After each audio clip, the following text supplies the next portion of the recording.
നോക്കൂ എത്ര നല്ല വെള്ളം നോക്കിയ തെളിനീര് വെള്ളം. അതിലിത് കണ്ടില്ലേ പാമ്പേഴ്സ്.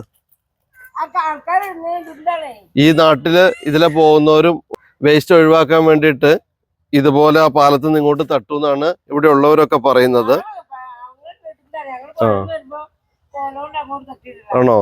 ദയവേത് നമ്മുടെ പുഴയെ മലിനമാക്കല്ലേ. അടുത്ത തലമുറയ്ക്ക് വേണ്ടി നമുക്കിത് കാത്തു വെക്കണ്ടേ. എത്ര മനോഹരാ നോക്കൂ ഈ പുഴയും കല്ലുകളും ഈ വെള്ളമൊക്കെ. നല്ല വെള്ളമില്ല. പൊടിമീനുകളൊക്കെ എന്തോരാ പാലത്തുനിന്ന് വലിച്ചെറിയും. ഇതിലൊക്കെ വേസ്റ്റാണ് ഈ പ്ലാസ്റ്റിക് കവറിൽ കെട്ടിയിട്ടിരിക്കുന്നത്. ഇതാ പാമ്പേഴ്സാണ് ഇഷ്ടം പോലെ കിടക്കുന്നത്. ദയവേത് മാലിന്യങ്ങൾ അവനവൻ്റെ വീട്ടിൽ തന്നെ സംസ്കരിക്കൂ. ഹരിതകർമ്മസേനയൊക്കെ വരുന്നില്ല, അവർക്ക് കൊടുത്തുവിട്. ഇതുപോലത്തെ ജീവനാഡിയായ ജീവന്റെ പാൽഞരമ്പുകളെ നശിപ്പിക്കരുത്.